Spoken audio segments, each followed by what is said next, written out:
Good morning, folks. Hello from my studio.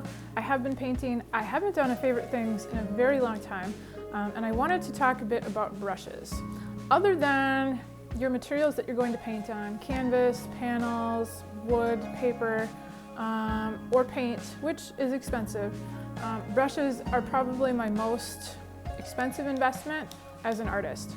So I pay close attention to brushes that are going to work for multiple areas, multiple media that I'm working in, and I wanted to share with you a few of my favorite synthetic brushes. This one is a 3-for. Yes, you get a 3-for-1 review of my favorite brushes currently in my studio and also for plein air painting. Okay, in my artwork, I consider brushes to be probably the most important tool that I've got. Paint.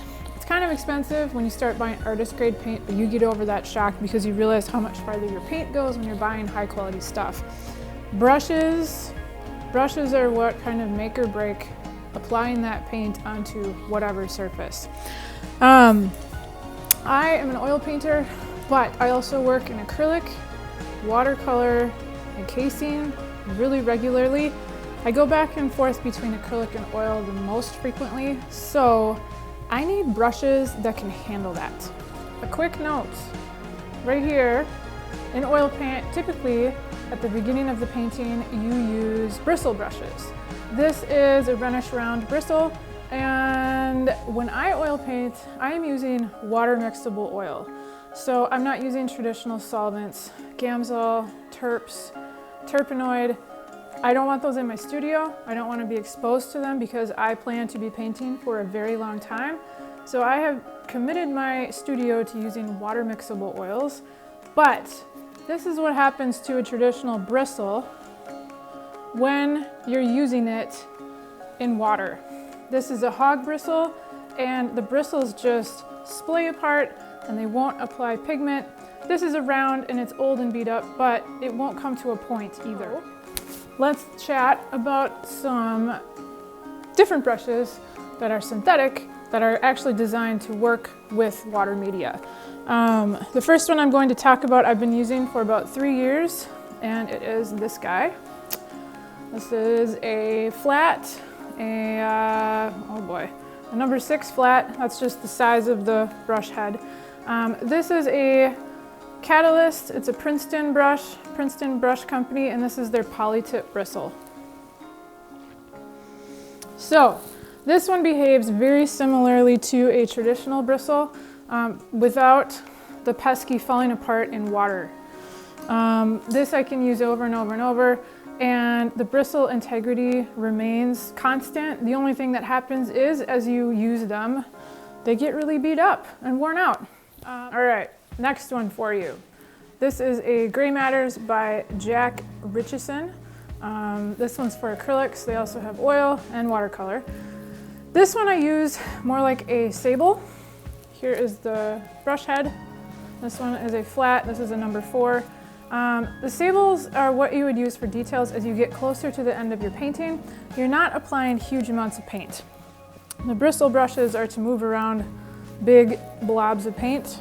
The sables are for the detail work towards the end of your painting. And that's what this one functions as. It is technically a bristle brush, but you can see the brush is really pretty flexible, at least for oil paint and also acrylic. So this one I use for detail and oil painting. I use it as all-purpose to detail in acrylic painting, and I found it really useful when I am working in casein. Last but not least, we have another brush by Princeton. It's this beast. Woo! One of my new favorites right here. So this is a bristle. It is their Aspen series, and I just picked this one up a few weeks ago, and I haven't had a project that needs a brush this big until just in the past couple days. But I've been test driving this. This one is fantastic.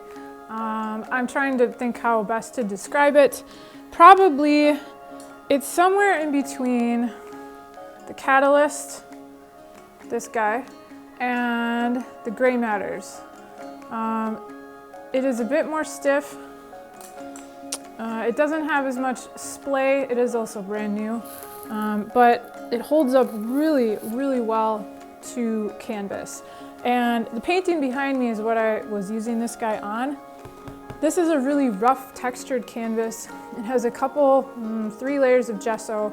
I sanded the gesso down, but there's still a lot of weave profile on that canvas surface, and that tends to eat brushes up. In fact, I usually avoid canvas that's this textured for that reason. However, I wanted to test drive this new Aspen by Princeton, and I'm really enjoying it. It is working fabulously. Here you have 3 of my favorite brushes, both in my studio and plein air painting. Hopefully this will help you out with selecting your own materials. As always, thank you for watching. Stay tuned for more videos and have a colorful day.